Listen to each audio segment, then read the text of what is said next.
Segunda pergunta é da Kay Lira, onde ela diz que esteve conversando com um amigo sobre o que é capitalismo, e o sujeito deu várias definições que não estava batendo. Ela pergunta o que é realmente o capitalismo. Eu digo, bom, de modo geral, a palavra capitalismo deve ser usada no sentido mais amplo como livre comércio, isso, somente isso. Como livre comércio, o capitalismo é uma coisa que sempre existiu. Tá certo? Ele não é um regime que alguém tenha inventado, é uma coisa que existiu em toda parte, mesmo dentro do regime comunista, continua existindo. Historicamente, se reserva esse nome de capitalismo a dois fenômenos que se recortam dentro do fenômeno maior do livre comércio. O primeiro é o momento em que a forma de propriedade decisiva deixa de ser a propriedade da terra e passa a ser a propriedade financeira. Tá certo? A propriedade financeira começa a pesar mais do que a propriedade da terra. Então isso acontece, vamos dizer, por volta entre os séculos XIV, XV, XVI. É um processo longo. Tá certo? E mais modernamente se cria, então, de certo modo, retroativamente, o capitalismo como ideologia. Tá certo? E a criação do capitalismo como ideologia, ou seja, a autojustificação do livre comércio como sendo a base da sociedade, isso já responde à sua segunda pergunta, que é por que o capitalismo é visto como o grande mal da sociedade. Tá certo? O capitalismo passa a ser visto como o grande mal da sociedade no momento mesmo em que ele se afirma como ideologia. Porque livre comércio, a definição do capitalismo como livre comércio já é suficientemente autoexplicativa, mas isto não é uma fórmula geral da sociedade. O livre comércio existe em todos os tipos de sociedades, todos os tipos de regimes possíveis. Tá certo? Quando o livre comércio se torna ele próprio o pilar fundamental da sociedade, ele cria antagonismo no mesmo instante. Por quê? Livre comércio entre quem e quem? Por exemplo, você pode fazer livre comércio com um bandido que está com uma arma apontada para a sua cabeça? Aí não existe livre comércio. Quer dizer, o livre comércio é uma coisa que exige um conjunto de condições sociais, morais, culturais, etc., etc., que o próprio livre comércio não pode criar por si. Tá certo? Você vai ver que os países onde o livre comércio prosperou realmente foram países onde você tinha, vamos dizer, uma moral religiosa muito forte. Então, onde você podia contar, de certo modo, com a idoneidade das pessoas e onde havia o ambiente necessário para aquilo que o Alain Peyrefitte chamou de sociedade de confiança. No instante em que esta base moral se torna secundária e o livre comércio como tal é adotado como modelo da sociedade, está criado antagonismo na mesma hora. Uma sociedade ela deve conter o livre comércio, certamente, mas é impossível basear uma sociedade no livre comércio. Não é isso? Então, seria como assim, por exemplo, todos os seres humanos precisam respirar, mas você não pode fazer da respiração o mecanismo fundamental da saúde ao ponto de preterir a alimentação, o repouso, etc., etc. Quer dizer, o capitalismo em si, ele é uma abstração. Ele só existe como doutrina abstrata. Ele não existe na realidade. Na realidade, o que existe é o livre comércio praticado em diferentes sociedades, com diferentes bases morais e, fatalmente, só dando certo e prosperando, onde você tem uma base moral suficiente para isto. Quando John Adams disse que a Constituição americana só servia para um povo moral e religioso, ele tinha toda a razão. Tá certo? Mas você vê aqui, a base da sociedade não era o livre comércio. O livre comércio era um elemento entre outros. A partir do momento onde começa a surgir a teorização do capitalismo, considerada independente das suas bases culturais, morais, etc., etc., automaticamente isso cria o antagonismo. Porque quando você propõe o impossível, naturalmente o antagonismo vem na mesma hora. Não é isso? Então você vê que os teóricos do capitalismo que fazem a defesa desse regime econômico como sendo a base, o pilar, o centro da sociedade, estão radicalmente enganados. Quer dizer, eles amam tanto o capitalismo que a apologia que eles fazem dele o destrói. Cria o antagonismo automaticamente. Você vê aqui, Nos Estados Unidos, à medida que se enfraqueceu a cultura religiosa nos últimos 4 ou 5 décadas, então o capitalismo se substituiu por um regime de fraudes, que mais parece o regime da União Soviética, propina para tudo quanto é lado. Né? Então tem o livro da Tamar Frankel, a esse respeito que eu citei no debate. Esse livro é uma coisa impressionante. Você vê que as fraudes se tornaram epidêmicas aqui. É uma coisa que até os anos 50, 50, 60, seria absolutamente inimaginável.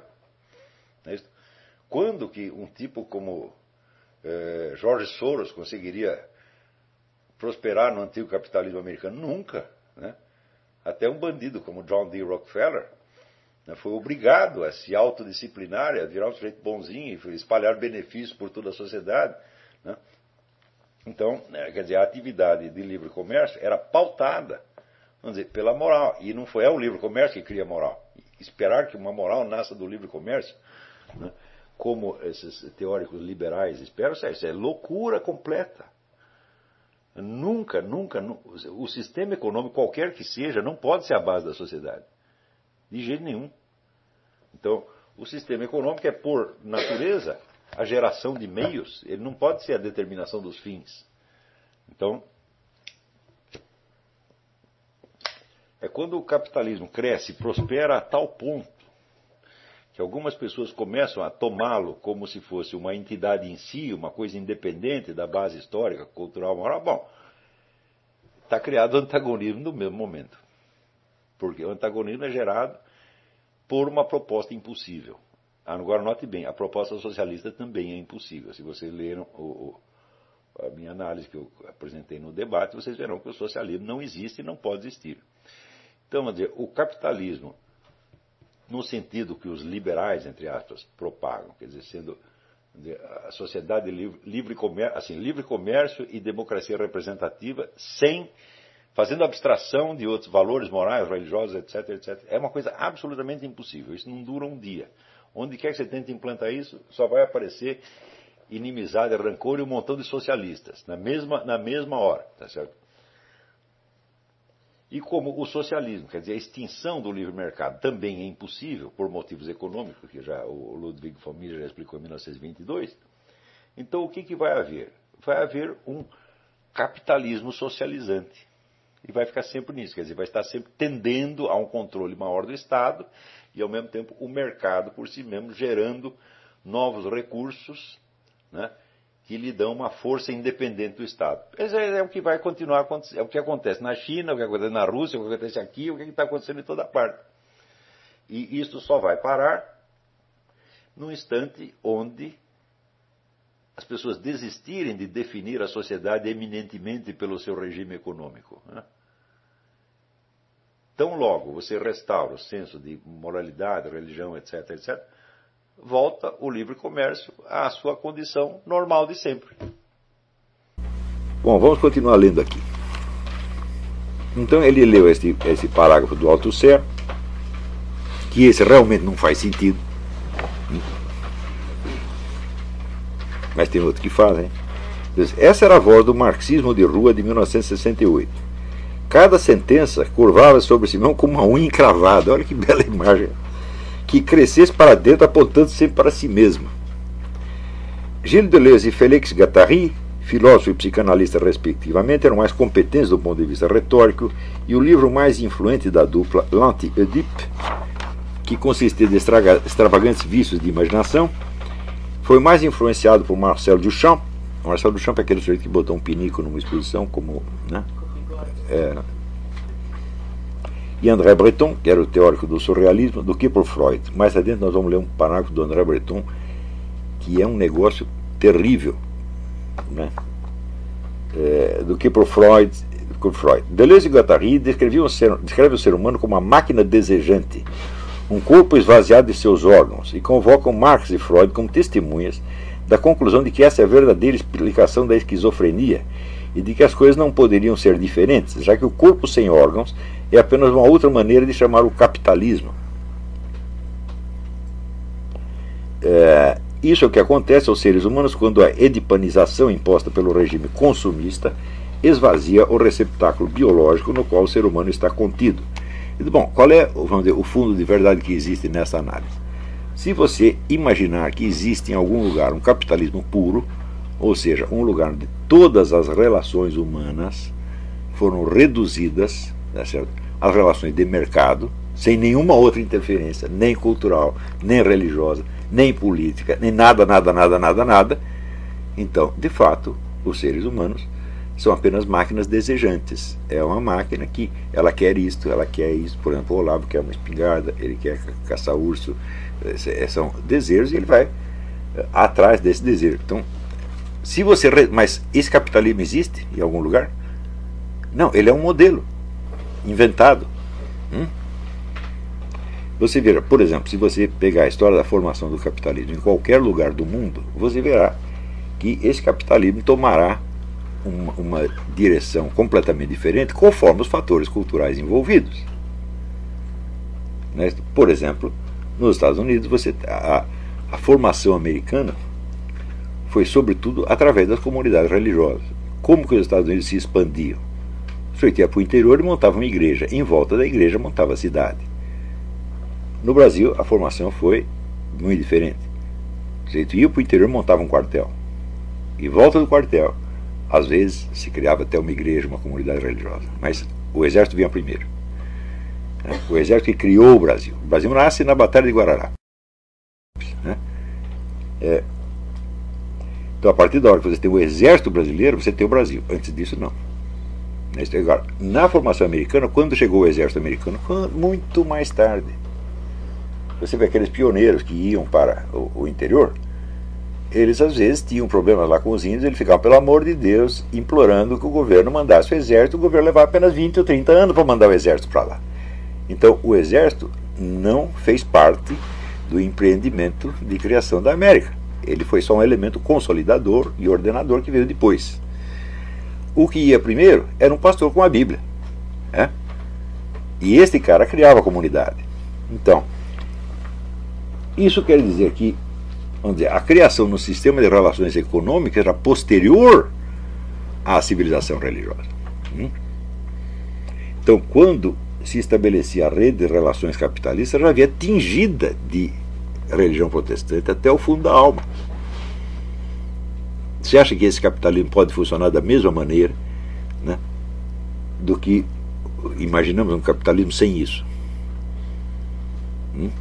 Então, por exemplo, como foi o capitalismo no Brasil? Digo, muito bem, se foi o exército que fez o país, então foi o governo. Então o governo se antecipou.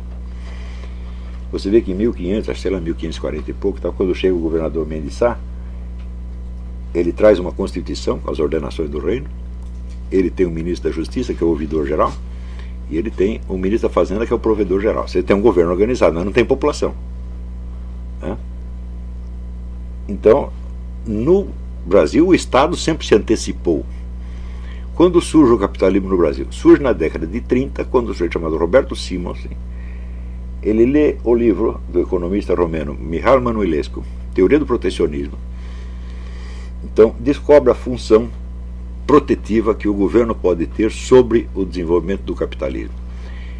E ele manda traduzir esse livro, leva para o Getúlio Vargas, e Getúlio Vargas disse, raios, é isto. Então, ele cria uma legislação protecionista que permite o surgimento de um capitalismo brasileiro. Isso na década de 30. Você acha que este capitalismo será idêntico ao capitalismo que veio aqui nos Estados Unidos? Não tem nada, absolutamente nada que ver. Pergunta, em qual dos dois você verá as relações humanas reduzidas à lei de mercado? Em nenhum dos dois. Porque no primeiro você tem uma interferência religiosa que já molda a coisa antecipadamente. E no segundo você tem uma interferência estatal que também já molda a coisa antecipadamente. Então, aqui nós temos dois países nos quais você não vê um capitalismo puro de maneira alguma. Eu pergunto, onde houve capitalismo puro? Não houve. O capitalismo puro ele começa a surgir, vamos dizer, no mundo a partir da década de 60, 70, onde você vai ver o surgimento, vamos dizer, com pessoas que leram os grandes economistas liberais como Hayek e Mises,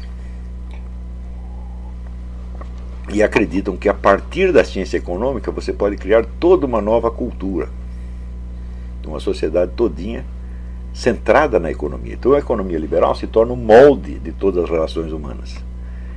Mas isso não foi uma realidade histórica, foi uma ideia. Surgiu primeiro como ideia na cabeça de intelectuais. Então quando você vê, por exemplo, teorias que acham possível você fundamentar toda a ética e todos os direitos humanos no conceito de propriedade. Tem um monte de liberais e libertários que defendem isso hoje. Então isso quer dizer que a relação econômica é a relação fundamental e com base nela você define todos os outros tipos de relações. Mas existe um capitalismo assim? Não, ele não existe, mas tem muita gente forçando para existir. Então tem alguns lugares onde a influência dessas pessoas se tornou dominante, onde, de fato, as pessoas são reduzidas a máquinas desejantes. É uma espécie de profecia autorrealizável.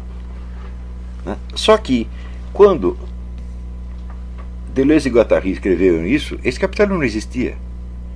Quando Marx escreveu a sua teoria da mais-valia, esse capitalismo não existia. Foi ele mesmo disse, eu vou usar aqui, eu não posso analisar caso por caso, eu não posso fazer essa análise por indução. Eu vou ter que apelar para a abstração, então eu vou reduzir tudo ao seu mecanismo que me parece essencial do ponto de vista econômico. Por quê? Porque esse é um livro de economia, isso não é um livro de culinária, não é um livro de religião, é um livro de economia, então eu vou dizer, do ponto de vista econômico, a que se reduz a relação capitalista? Daí, diz ele, se reduz à mais-valia. A mais-valia é uma teoria errada, mas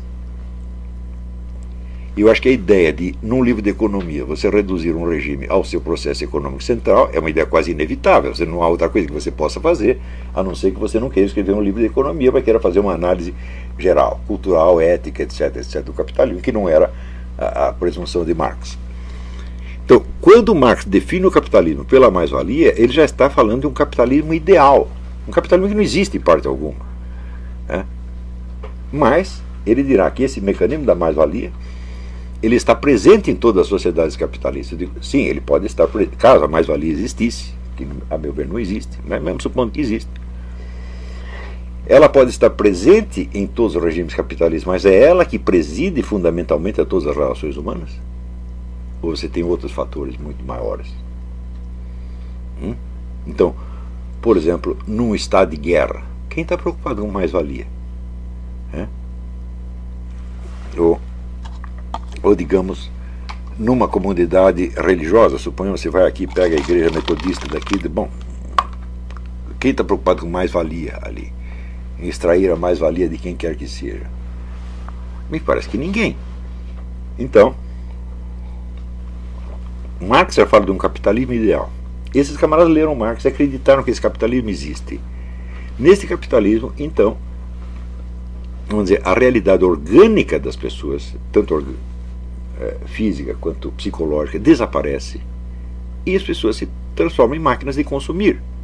Então, de fato, esta imagem da máquina desejante, ela se torna adequada para a descrição desse capitalismo ideal, tá certo? Reduzido às suas relações econômicas, supondo que as relações econômicas sejam estas. Tá certo? Então, o que você tem aqui? Você tem uma figura de linguagem baseada em outra figura de linguagem, baseada em outra figura de linguagem, baseada em outra figura de linguagem. Eu digo, o que isso tem a ver com a realidade da nossa experiência? Absolutamente nada. Só que mistura este método com o da totalização e você vai ver o que aparece. Professor, o próprio método de Marx pode ser considerado um método de totalização também? Não, a totalização é uma radicalização do processo feito por Marx. Porque Marx ainda acreditava na objetividade científica do que ele estava descrevendo. E isso para o Sartre já não tem importância, e para os desconstrucionistas que vêm depois tem muito menos importância ainda. Quer dizer, a discussão de se a coisa corresponde à realidade objetiva, para eles não faz sentido, porque a realidade objetiva é o quê? É uma noção criada como instrumento de poder. Você diz tal coisa a realidade objetiva porque você quer impor o seu poder sobre mim. Para eles até a lógica é um instrumento de poder.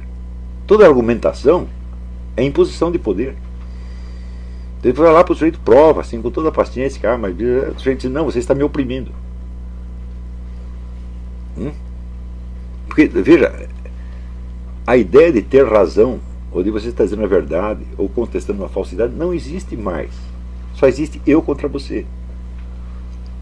Entendeu? Ou é o seu poder ou é o meu. Agora, poder é um elemento que está presente em todas as relações humanas.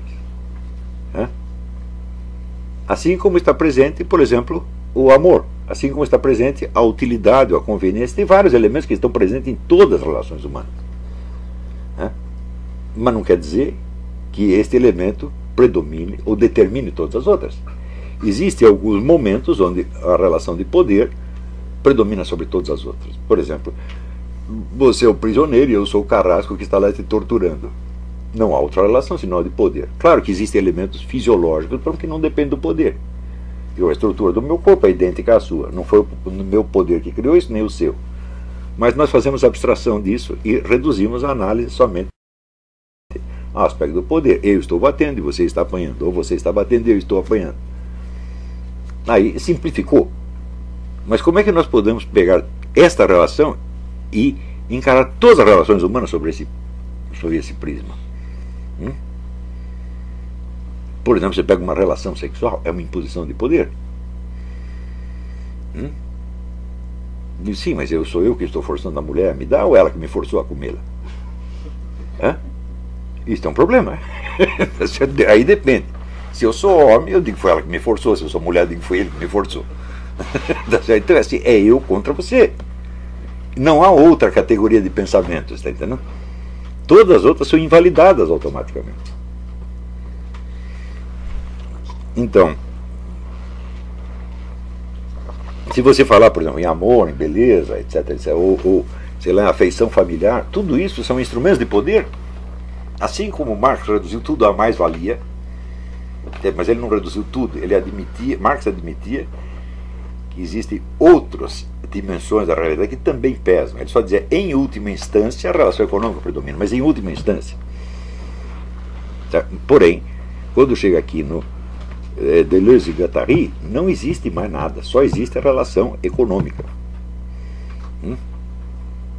Então, isso quer dizer que até a realidade biológica das pessoas foi abstraída e sobra o quê? Somente a máquina de desejar.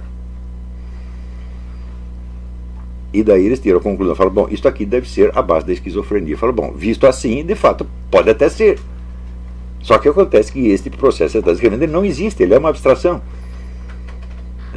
E não só uma abstração, mas é uma abstração redutiva, uma abstração que abstrai um elemento e some com todos os outros. Não é, veja, abstração é você separar uma coisa da outra.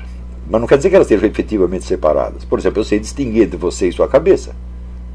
Mas não quer dizer que entrou a cabeça primeiro e você depois. Não é isso? Mas este processo de abstração que eles fazem é desse tipo. Está entendendo? Quer dizer, aquilo que eles distinguem mentalmente é considerado como separado na realidade. E aquilo que é separado não só é separado, mas se torna inexistente ou irrelevante. E só um elemento prevalece. Aquele contra o qual eu me volto. Aquele que eu odeio.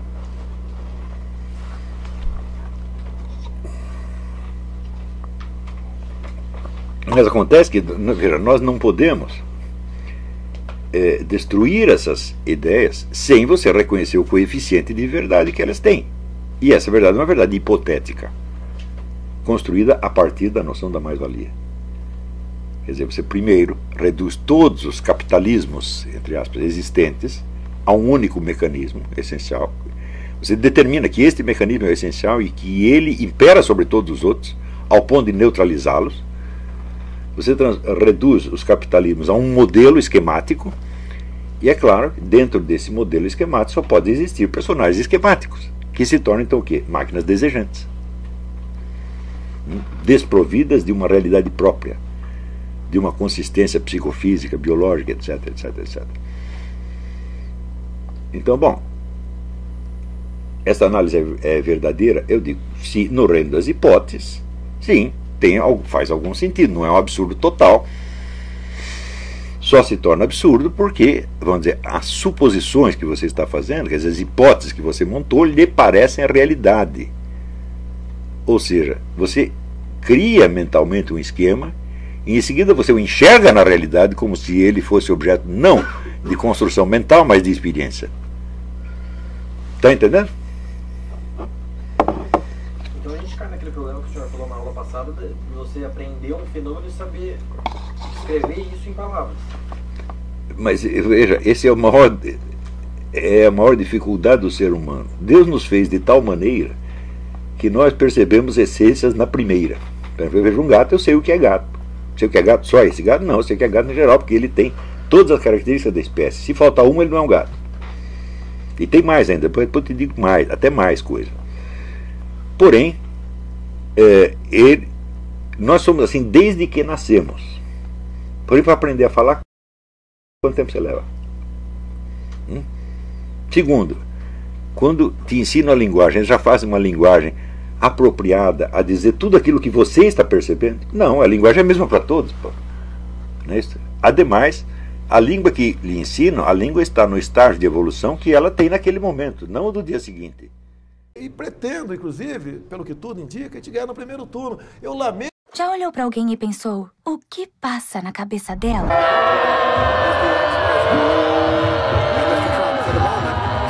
This is not what we want.